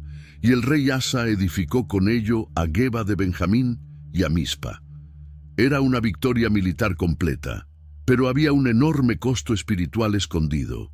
La victoria militar de Asa tenía un precio espiritual devastador. En 2 Crónicas, capítulo 16, versículo 7, leemos: En aquel tiempo vino Hanani vidente a Asa, rey de Judá, y le dijo: Por cuanto te has apoyado en el rey de Siria y no te apoyaste en Jehová tu Dios, por eso el ejército del rey de Siria ha escapado de tus manos. Hanani era un profeta valiente con un mensaje duro de reprensión divina. Asa había confiado en Ben-Hadad en lugar de confiar en Dios como había hecho en batallas anteriores. El versículo 8 le recordó victorias pasadas donde la fe había triunfado. Los etíopes y los libios no eran un ejército numerosísimo, con carros y mucha gente de a caballo. Con todo, porque te apoyaste en Jehová, Él los entregó en tus manos. Hanani se refería a una invasión masiva anterior donde Asa había confiado completamente en Dios y recibido victoria milagrosa contra 1.000.000 de soldados. El versículo 9 explica el principio espiritual fundamental, porque los ojos de Jehová contemplan toda la tierra para mostrar su poder a favor de los que tienen corazón perfecto para con Él. Locamente has hecho en esto, porque de aquí en adelante habrá más guerra contra ti. El juicio era claro. Por confiar en Siria en lugar de en Dios, Asa tendría guerras continuas por el resto de su reinado. La reacción de Asa fue absolutamente terrible. El versículo 10 registra: Entonces se enojó Asa contra el vidente y lo echó en la cárcel, porque se enfureció contra él a causa de esto. Y oprimió Asa en aquel tiempo a algunos del pueblo. En lugar de arrepentirse humildemente, Asa persiguió violentamente al profeta que le traía corrección divina. Los últimos años de Asa fueron trágicos. En el versículo 12 leemos: En el año 39 de su reinado, Asa enfermó gravemente de los pies, y en su enfermedad no buscó a Jehová, sino a los médicos. Incluso enfermo mortalmente, Asa obstinadamente se negó a volverse a Dios. Murió 2 años después, un rey que había comenzado bien pero terminó en rebeldía. Décadas después, surgió una alianza entre Josafat de Judá y Acab de Israel, que parecía prometedora políticamente pero sería desastrosa espiritualmente. Josafat era genuinamente piadoso. En 2 Crónicas capítulo 17, versículos 3 y 4, se describe: Y estuvo Jehová con Josafat, porque anduvo en los primeros caminos de David su padre, y no buscó a los Baales, sino que buscó al Dios de su padre, y anduvo en sus mandamientos. Acab era exactamente lo opuesto. En 1 Reyes, capítulo 16, versículo 30, se dice con contundencia: Y Acab, hijo de Omri, hizo lo malo ante los ojos de Jehová, más que todos los que reinaron antes de él. Estaba casado con la infame Jezabel, una princesa fenicia que había traído la adoración violenta de Baal a Israel. A pesar de estas diferencias espirituales radicales, los dos reyes formaron una alianza estratégica. En 2 Crónicas capítulo 18, versículo 1, leemos: Tenía pues Josafat riquezas y gloria en abundancia, y se emparentó con Acab. El sello de esta alianza fue un matrimonio real arreglado. Específicamente, Joram, hijo de Josafat, se casó con Atalía, hija de Acab y Jezabel. En 2 Reyes capítulo 8, versículo 18, se registra sobre Joram: Y anduvo en el camino de los reyes de Israel, como hizo la casa de Acab, porque una hija de Acab fue su mujer e hizo lo malo ante los ojos de Jehová. Esta alianza era puramente política, uniendo los dos reinos contra enemigos comunes como Siria, pero espiritualmente era desastrosa. Atalía no era una esposa ordinaria, era hija directa de Jezabel, criada en la adoración fanática de Baal. Cuando llegó a Judá como reina, inevitablemente trajo consigo toda la influencia corrupta de su madre. La alianza se manifestó en cooperación militar directa. El versículo 2 del capítulo 18 de 2 Crónicas describe: «Y después de algunos años descendió a Samaria a visitar a Acab, y Acab mató muchas ovejas y bueyes para él y para la gente que con él venía, y le persuadió que fuese con él a Ramot de Galaad». Acab organizó un banquete masivo específicamente para persuadir a Josafat. El versículo 3 registra la petición y respuesta. Y Acab, rey de Israel, dijo a Josafat, rey de Judá: «¿Quieres venir conmigo a Ramot de Galaad?». Y él le respondió: «Yo soy como tú, y mi pueblo como tu pueblo. Iremos contigo a la guerra». Josafat estaba completamente comprometido, pero añadió una condición sabia. El versículo 4 dice: «Dijo además Josafat al rey de Israel: yo te ruego que consultes hoy la palabra de Jehová». Antes de ir a la guerra, quería escuchar de los profetas de Dios. Acab reunió 400 profetas que prometieron victoria unánimemente, pero Josafat no estaba convencido. El versículo 6 registra su pregunta penetrante. Mas Josafat dijo: «¿Hay aún aquí algún profeta de Jehová para que por medio de él consultemos?». Quería un verdadero profeta auténtico. Acab respondió con evidente reluctancia en el versículo 7. Y el rey de Israel respondió a Josafat: «Aún hay un varón por el cual podríamos consultar a Jehová, mas yo le aborrezco, porque nunca me profetiza cosa buena, sino solamente mal. Este es Micaías, hijo de Imla». Acab odiaba a este profeta porque siempre le traía malas noticias incómodas. Cuando Micaías finalmente llegó ante los reyes, profetizó exactamente lo que había visto en visión divina. En el versículo 16 declaró abiertamente: «Entonces él dijo: vi a todo Israel esparcido por los montes, como ovejas sin pastor. Y dijo Jehová: estos no tienen señor, vuélvase cada uno a su casa en paz». Era una profecía inequívoca de la muerte de Acab. Micaías, además, describió una visión celestial donde Dios permitía que un espíritu de mentira engañara a los 400 profetas de Acab, mientras que solo él hablaba la verdad divina. A pesar de la advertencia profética clara, Acab decidió proceder con la campaña militar, pero tomó una precaución cobarde. En el versículo 29 le dijo a Josafat: «Yo me disfrazaré para entrar en la batalla, pero tú, vístete tus vestidos». Acab se vestiría como soldado común, mientras Josafat iría con ropas reales. Era una trampa mortal. La estrategia casi funcionó trágicamente, pero Dios salvó milagrosamente a Josafat. Sin embargo, Acab no pudo escapar del juicio divino. El versículo 33 registra el momento fatal. Mas disparando uno el arco a la aventura, hirió al rey de Israel por entre las junturas de la armadura. Una flecha disparada completamente al azar encontró el único lugar vulnerable.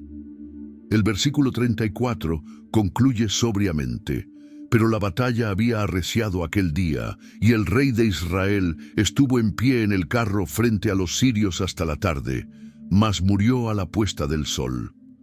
La profecía de Micaías se había cumplido con exactitud perfecta. A lo largo de toda la historia entrelazada de ambos reinos, las reformas religiosas y las apostasías no eran simplemente asuntos espirituales abstractos. Eran herramientas políticas extremadamente poderosas que los reyes usaban estratégicamente para consolidar poder, ganar lealtad popular o diferenciarse de sus rivales. Jeroboam había iniciado esta tendencia peligrosa al crear deliberadamente los becerros de oro específicamente para evitar que su pueblo continuara yendo a Jerusalén. Su sistema religioso alternativo era fundamental y totalmente político en su origen. Cada rey del norte que mantuvo los becerros lo hacía no por convicción religiosa, sino por necesidad política pura. Quitarlos significaría inevitablemente dirigir al pueblo de vuelta, hacia Judá. En Judá, las reformas religiosas también tenían dimensiones políticas profundas. Cuando Asa quitó sistemáticamente los ídolos y restauró la adoración verdadera, simultáneamente estaba estableciendo la legitimidad de Judá como el verdadero Israel auténtico. El mensaje era absolutamente claro. Judá poseía el templo históricamente correcto, el sacerdocio legítimamente ordenado, la adoración bíblicamente correcta. Josafat continuó y expandió estas reformas con gran vigor. En 2 de Crónicas capítulo 17, versículos 7 al 9, se describe cómo envió príncipes y levitas con el libro de la ley para enseñar sistemáticamente en todas las ciudades de Judá. No era solo una reforma religiosa, era una campaña educativa masiva diseñada estratégicamente para unificar al pueblo bajo la ley de Dios y fortalecer profundamente la identidad nacional de Judá. En el norte, cuando Acab se casó con Jezabel, la adoración de Baal alcanzó niveles sin precedentes. Acab construyó un templo completo dedicado a Baal en la capital Samaria. Jezabel sistemáticamente asesinó a los profetas verdaderos de Jehová y alimentó generosamente a 450 profetas de Baal en su propia mesa real. Esto no era simplemente apostasía personal privada, era una política de Estado oficial diseñada deliberadamente para reorientar completamente la identidad religiosa de Israel hacia Fenicia y alejarla definitivamente de cualquier conexión con Judá. Cada rey, tanto en el norte como en el sur, conscientemente usaba la religión para sus propios fines políticos particulares, ya fuera para bien moral o para mal. Los reyes genuinamente piadosos como Josafat usaban inteligentemente la reforma religiosa profunda para fortalecer su reino simultáneamente tanto espiritual como políticamente. Los reyes persistentemente malvados, como Acab, usaban deliberadamente la idolatría pagana para consolidar alianzas internacionales con naciones poderosas y mantener control sobre poblaciones diversas. La religión y la política estaban completa e inextricablemente entrelazadas en todos los aspectos de la vida nacional de ambos reinos. Cada decisión religiosa tenía consecuencias políticas inmediatas y cada decisión política tenía dimensiones religiosas profundas que no podían separarse. Después de la muerte de Acab en batalla, sus hijos continuaron reinando en Israel. Pero Dios había decretado juicio total contra toda la casa de Acab por sus abominaciones. El instrumento de este juicio sería un comandante militar llamado Jehú. El profeta Eliseo envió a uno de sus discípulos con un mensaje específico. En 2 Reyes capítulo 9, versículos 6 y 7, el joven profeta ungió a Jehú y declaró: «Así dijo Jehová, Dios de Israel: Yo te he ungido por rey sobre el pueblo de Jehová, sobre Israel. Y herirás la casa de Acab tu señor, para que yo vengue la sangre de mis siervos los profetas, y la sangre de todos los siervos de Jehová, de la mano de Jezabel». Jehú no perdió tiempo. Inmediatamente cabalgó hacia Jezreel, donde estaba Joram, hijo de Acab y rey de Israel. Cuando Joram salió a su encuentro, Jehú lo mató con sus propias manos. En el versículo 24 leemos: «Mas Jehú entesó su arco y hirió a Joram entre las espaldas, y la saeta salió por su corazón y cayó en su carro». Ocosías, rey de Judá, estaba visitando a Joram en ese momento. Era nieto de Acab por parte de su madre Atalía. Cuando vio lo que había pasado, huyó desesperado. En el versículo 27 se registra: «También Ocosías, rey de Judá, vio esto, y huyó por el camino de la casa del huerto, Y lo siguió Jehú, diciendo: «Herid también a este en el carro». Y le hirieron a la subida de Gur, junto a Ibleam, y él huyó a Megiddo, y murió allí. Luego Jehú llegó a Jezreel, donde estaba Jezabel. Ella se preparó, se pintó los ojos y se asomó a la ventana. Jehú ordenó a los eunucos que la arrojaran. En los versículos 33 y 34 leemos: «Y él les dijo: echadla abajo, y ellos la echaron, y parte de su sangre fue salpicada en la pared y en los caballos, y él la atropelló». Entró luego, y después que comió y bebió, dijo: «Id ahora a ver aquella maldita, y sepultadla, pues es hija del rey». Cuando fueron a sepultarla, solo encontraron su cráneo, los pies y las manos. El versículo 36 explica: «Y volvieron, y se lo dijeron, y él dijo: esta es la palabra de Dios, la cual él habló por medio de su siervo Elías Tisbita, diciendo: en la heredad de Jezreel comerán los perros las carnes de Jezabel». Pero Jehú no se detuvo allí. En 2 Reyes capítulo 10, versículos 6 y 7, ordenó a los ancianos de Samaria que mataran a todos los descendientes de Acab. Y él les escribió la segunda vez, diciendo: «Si sois míos y queréis obedecerme, tomad las cabezas de los hijos de vuestro señor, y venid mañana a estas horas a mí a Jezreel». Y los hijos del rey, 70 personas, estaban con los principales de la ciudad que los criaban. Cuando las cartas llegaron a ellos, tomaron a los hijos del rey y degollaron a 70 varones, y pusieron sus cabezas en canastas, y se las enviaron a Jezreel. 70 cabezas fueron apiladas en 2 montones a la entrada de la ciudad. Jehú también mató a todos los parientes de Acab, a sus amigos cercanos, a sus sacerdotes. El versículo 11 resume: «Mató entonces Jehú a todos los que habían quedado de la casa de Acab en Jezreel, a todos sus príncipes, a todos sus familiares y a sus sacerdotes, hasta que no le quedó ninguno». Finalmente, Jehú ejecutó un plan engañoso contra los adoradores de Baal. Fingió que quería adorar a Baal más que a Acab. Convocó a todos los profetas, siervos y sacerdotes de Baal a una gran asamblea. Cuando todos estaban reunidos en el templo, Jehú los rodeó con 80 hombres armados. El versículo 25 registra: «Y después que acabaron ellos de hacer el holocausto, Jehú dijo a los de su guardia y a los capitanes: entrad y matadlos, que no escape ninguno, y los mataron a filo de espada». El versículo 28 concluye: «Así exterminó Jehú a Baal de Israel». Había cumplido la orden divina con una violencia extrema que dejó ríos de sangre. La violencia de Jehú tuvo consecuencias inesperadas en Judá. Cuando Atalía, madre del rey Ocosías, recibió la noticia de que su hijo había sido asesinado, tomó una decisión monstruosa. En 2 Reyes capítulo 11, versículo 1, leemos: «Atalía, madre de Ocosías, viendo que su hijo era muerto, se levantó y destruyó toda la descendencia real». Atalía era hija de Acab y Jezabel. Ahora, viendo que su hijo estaba muerto y que perdería el poder, decidió exterminar a toda la familia real de David para poder gobernar ella misma. Era un intento diabólico de destruir el linaje davídico del cual vendría el Mesías.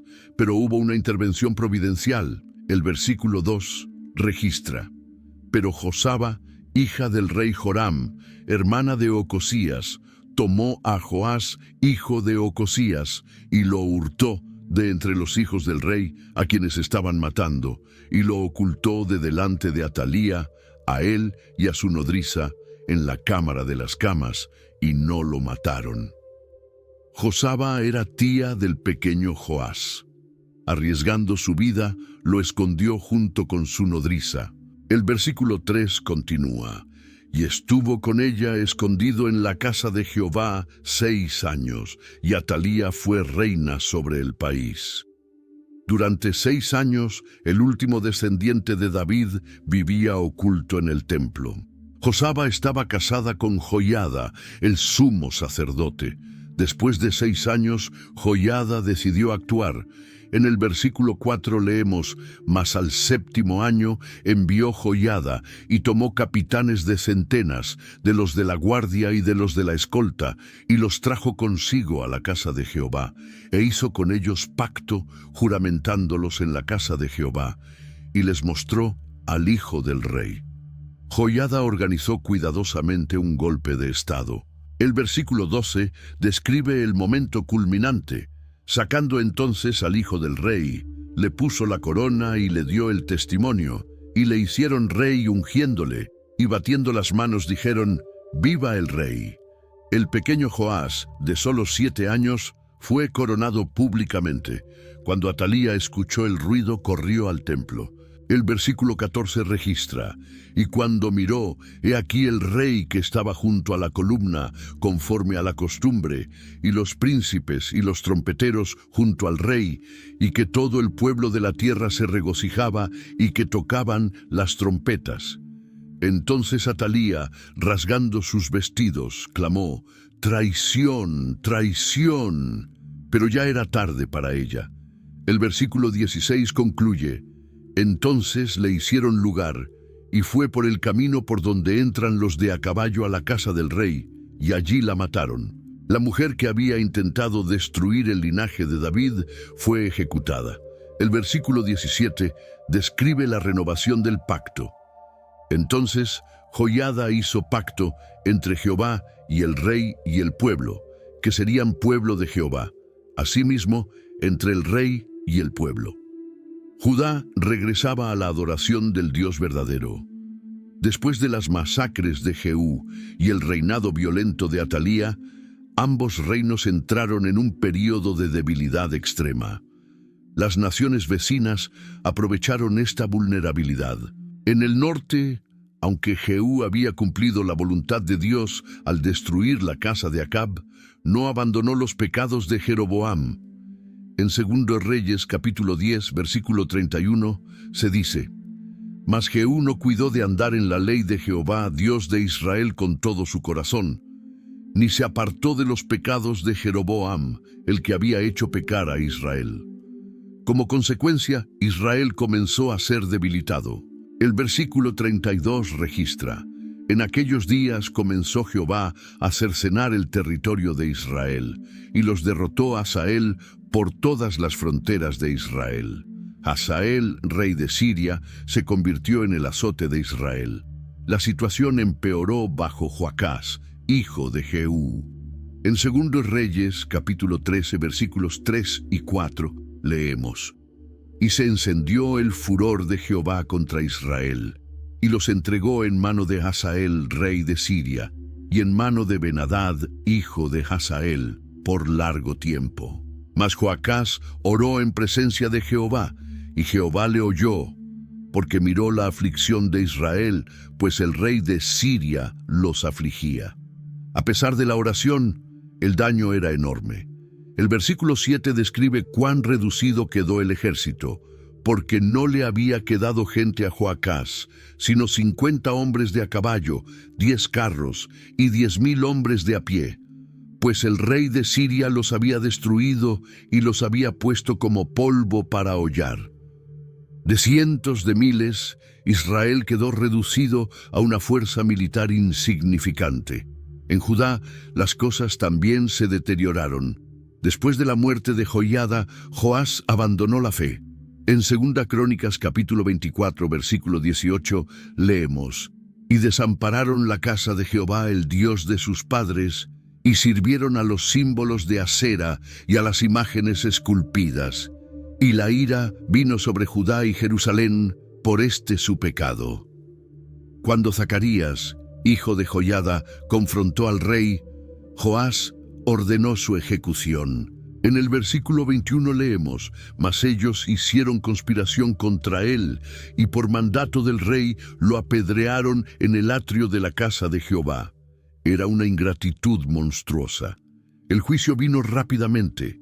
El versículo 23 registra: «A la vuelta del año subió contra él el ejército de Siria, Y vinieron a Judá y a Jerusalén, y destruyeron en el pueblo a todos los príncipes del pueblo, y enviaron todo su botín al rey de Damasco. El versículo 24 explica por qué. Aunque el ejército de Siria había venido con poca gente, Jehová entregó en sus manos un ejército muy numeroso, por cuanto habían dejado a Jehová, el Dios de sus padres, y con Joás hicieron juicios. Joás terminó siendo asesinado por sus propios siervos. Ambos reinos estaban pagando el precio de décadas de apostasía. Después del período de debilidad, ambos reinos experimentaron un resurgimiento temporal sorprendente. En el norte, Jeroboam II logró expandir las fronteras de Israel. En 2 Reyes capítulo 14, versículo 25, leemos: Él restauró los límites de Israel desde la entrada de Hamat hasta el mar del Arabá, conforme a la palabra de Jehová, Dios de Israel, la cual él había hablado por su siervo Jonás, hijo de Amitai, profeta que fue de Gat-Hefer. El versículo 28 añade: Los demás hechos de Jeroboam, y todo lo que hizo, y su valentía, y todas las guerras que hizo, y cómo restituyó a Israel a Damasco y a Hamat, que habían pertenecido a Judá, ¿no está escrito en el libro de las crónicas de los reyes de Israel? Israel alcanzó su máxima expansión territorial. Sin embargo, esta prosperidad no vino acompañada de reforma espiritual. El versículo 24 es claro: e hizo lo malo ante los ojos de Jehová, y no se apartó de todos los pecados de Jeroboam, hijo de Nabat, el que hizo pecar a Israel. Esta contradicción entre prosperidad material y pobreza espiritual fue denunciada por el profeta Amós. En Amós, capítulo 6, versículos 4 al 6, describió el lujo decadente. Duermen en camas de marfil y reposan sobre sus lechos, y comen los corderos del rebaño y los novillos de en medio del engordadero.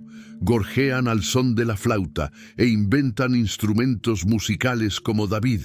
Beben vino en tazones y se ungen con los ungüentos más preciosos, y no se afligen por el quebrantamiento de José. Había riqueza, pero también injusticia terrible. Israel estaba próspero externamente, pero podrido internamente. En Judá, Usías también llevó el reino a gran prosperidad.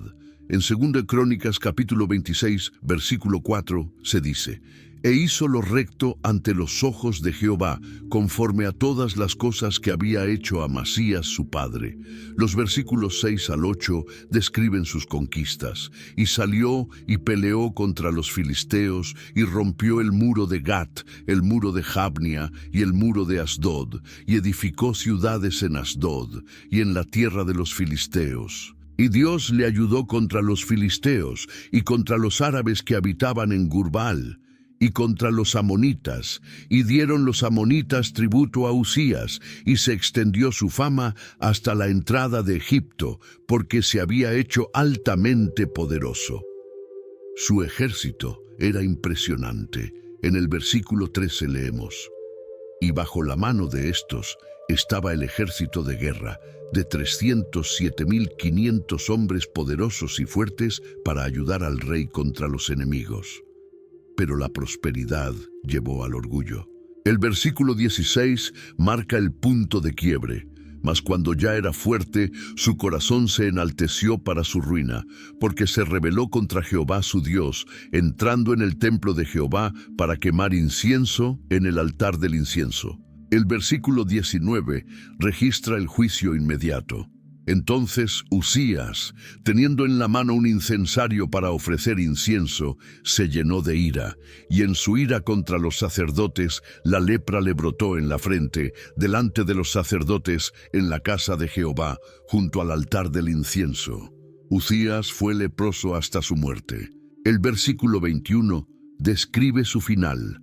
Así el rey Usías fue leproso hasta el día de su muerte, y habitó leproso en una casa apartada, por lo cual fue excluido de la casa de Jehová. Y Jotam, su hijo, tuvo cargo de la casa real, gobernando al pueblo de la tierra. Mientras Israel disfrutaba de prosperidad temporal, una nueva superpotencia emergía: Asiria. Después de la muerte de Jeroboam II, Israel entró en caos político. En Segundo de Reyes, capítulo 15, se registra una sucesión rápida de reyes, la mayoría asesinados por sus sucesores. En medio de este caos, Asiria comenzó a presionar. El versículo 19 registra: «Y vino Pul, rey de Asiria, contra el país, y dio Manahem a Pul 1000 talentos de plata para que le ayudara a confirmar el reino en su mano». Israel compró temporalmente su independencia con un tributo masivo. Bajo Peca, Israel intentó resistir a Asiria formando una coalición con Siria. Cuando Acaz de Judá se negó a unirse, invadieron Judá. Acaz buscó ayuda de Asiria. En Segunda Reyes capítulo 16 versículos 7 y 8 leemos: «Entonces Acaz envió embajadores a Tiglat-Pileser, rey de Asiria, diciendo: Yo soy tu siervo y tu hijo, sube y defiéndeme de mano del rey de Siria y de mano del rey de Israel, que se han levantado contra mí». Y tomando Acaz la plata y el oro que se halló en la casa de Jehová y en los tesoros de la casa real, envió al rey de Asiria un presente. Tiglat-Pileser aceptó. En Segunda Reyes capítulo 15, versículo 29, leemos: «En los días de Peca, rey de Israel, vino Tiglat-Pileser, rey de los asirios, y tomó a Hijón, Abel, Bet-Maaca, Janoa, Sedes, Hazor, Galaad y Galilea, y toda la tierra de Neftalí, y los llevó cautivos a Asiria. El norte de Israel fue conquistado y su población deportada. Oseas sería el último rey del norte. Inicialmente pagó tributo a Asiria, pero luego intentó rebelarse buscando ayuda de Egipto. En Segundo Reyes capítulo 17 versículo 4 leemos: «Mas el rey de Asiria descubrió que Oseas conspiraba, porque había enviado embajadores a So, rey de Egipto, y ya no pagaba tributo al rey de Asiria, como lo hacía cada año, por lo que el rey de Asiria lo detuvo y lo puso en la cárcel». El versículo 5 registra: «Y el rey de Asiria invadió todo el país, y sitió a Samaria, y estuvo sobre ella 3 años. Samaria resistió valientemente, pero finalmente cayó. Después de 3 años de sitio brutal, Samaria cayó». En Segunda Reyes, capítulo 17, versículo 6, se registra: «En el año 9 de Oseas, el rey de Asiria tomó a Samaria, y llevó a Israel cautivo a Asiria, y los puso en Jalaj, en Abor, junto al río Gozán, y en las ciudades de los medos». El año era 722 a.C. El reino del norte dejó de existir. Las 10 tribus fueron deportadas masivamente. Los versículos 7 al 12 explican las razones. Esto aconteció porque los hijos de Israel pecaron contra Jehová su Dios, que los sacó de tierra de Egipto debajo la mano de Faraón, rey de Egipto, y temieron a dioses ajenos, y anduvieron en los estatutos de las naciones que Jehová había lanzado de delante de los hijos de Israel, y en los estatutos que hicieron los reyes de Israel. Y los hijos de Israel hicieron secretamente cosas no rectas contra Jehová su Dios, edificándose lugares altos en todas sus ciudades, desde las torres de las atalayas hasta las ciudades fortificadas.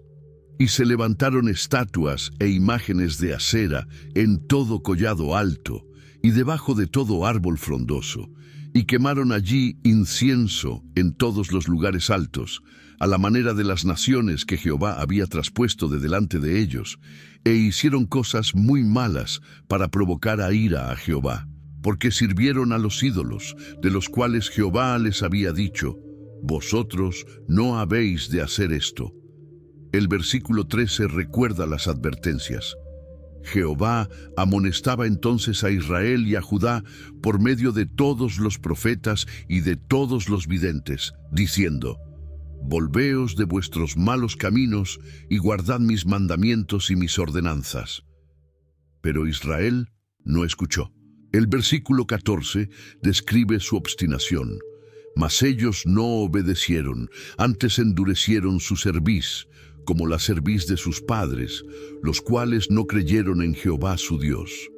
El versículo 18 declara el veredicto. Jehová, por tanto, se airó en gran manera contra Israel y los quitó de delante de su rostro, y no quedó sino solo la tribu de Judá. Asiria trajo poblaciones extranjeras para reemplazar a los israelitas. El versículo 24 describe: y trajo el rey de Asiria gente de Babilonia, de Cuta, de Ava, de Hamat y de Sepharvaim, y los puso en las ciudades de Samaria, en lugar de los hijos de Israel, y poseyeron a Samaria, y habitaron en sus ciudades. Estas poblaciones mezcladas se convirtieron en los samaritanos, un pueblo que los judíos posteriores despreciarían. Judá presenció la caída catastrófica de Israel. Era una lección clara del precio de la idolatría, pero Judá no aprendió. En 2 Reyes capítulo 17, versículo 19, la Biblia observa: mas ni aun Judá guardó los mandamientos de Jehová su Dios, sino que anduvieron en los estatutos de Israel, los cuales habían ellos hecho. Hubo momentos de reforma. Ezequías implementó reformas profundas. En 2 Reyes capítulo 18, versículos 3 y 4, se dice: e hizo lo recto ante los ojos de Jehová, conforme a todas las cosas que había hecho David su padre.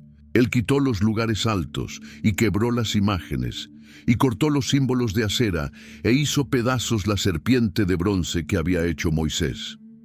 Cuando el ejército de Sennacherib rodeó Jerusalén, Ezequías oró. En 2 Reyes capítulo 19, versículo 35, se registra el milagro. Y aconteció que aquella misma noche salió el ángel de Jehová y mató en el campamento de los asirios a 185,000. Judá fue salvada milagrosamente. Pero después de Ezequías vino Manasés, el peor rey de Judá. En 2 Reyes capítulo 21 versículo 2 se dice: e hizo lo malo ante los ojos de Jehová, según las abominaciones de las naciones que Jehová había echado de delante de los hijos de Israel. Los versículos 3 al 6 describen sus abominaciones. Porque volvió a edificar los lugares altos que Ezequías su padre había derribado, y levantó altares a Baal, e hizo una imagen de acera, como había hecho Acab, rey de Israel, y adoró a todo el ejército de los cielos, y rindió culto a aquellas cosas. Asimismo edificó altares en la casa de Jehová, de la cual Jehová había dicho: yo pondré mi nombre en Jerusalén. Y edificó altares para todo el ejército de los cielos en los 2 atrios de la casa de Jehová. Y pasó a su hijo por fuego, y se dio a observar los tiempos, y fue agorero, e instituyó encantadores y adivinos. Su reinado de 55 años fue un desastre espiritual. Aunque su nieto Josías implementó reformas, ya era tarde. En 2 Reyes capítulo 23, versículo 26, leemos: con todo eso no se apartó Jehová del ardor de su gran ira, con que se había encendido su ira contra Judá por todas las provocaciones con que Manasés le había irritado. Judá había sobrevivido más de 130 años después de la caída de Israel, pero no había aprendido la lección. La decisión de Roboam en Siquem tuvo consecuencias que resonaron durante siglos. La división entre Israel y Judá creó fracturas que nunca sanaron completamente. Las 10 tribus del norte fueron deportadas por Asiria y nunca regresaron como entidad nacional. Se mezclaron con poblaciones extranjeras y perdieron su identidad. La historia los conocería como las 10 tribus perdidas de Israel. Los samaritanos desarrollaron su propia versión del judaísmo, construyeron su propio templo en el monte Gerizim. Para los judíos de Judá, los samaritanos eran impuros. Esta hostilidad era intensa. En los tiempos del Nuevo Testamento, esta división seguía siendo profunda. En Juan capítulo 4, versículo 9, cuando Jesús pidió agua a una mujer samaritana, ella respondió sorprendida: ¿cómo tú, siendo judío, me pides a mí de beber, que soy mujer samaritana, porque judíos y samaritanos no se tratan entre sí. La enemistad había durado más de 700 años. La parábola del buen samaritano era impactante precisamente porque un samaritano era el héroe. Jesús estaba desafiando siglos de prejuicio. La división tuvo implicaciones teológicas profundas. Israel demostró que la religión sin obediencia es vacía. Judá demostró que las formas correctas sin corazones correctos tampoco son suficientes. Ambos reinos mostraron la tendencia humana de confiar en alianzas políticas en lugar de confiar en Dios. Una y otra vez, los reyes demostraron que preferían soluciones humanas a la dependencia divina. La historia de los dos reinos es una tragedia de oportunidades perdidas. Las palabras arrogantes de Roboam destrozaron una nación. Los becerros de oro de Jeroboam condenaron al reino del norte. La alianza entre Josafat y Acab trajo maldad a Judá. Cada decisión tuvo consecuencias que se extendieron mucho más allá de la vida de quienes las tomaron.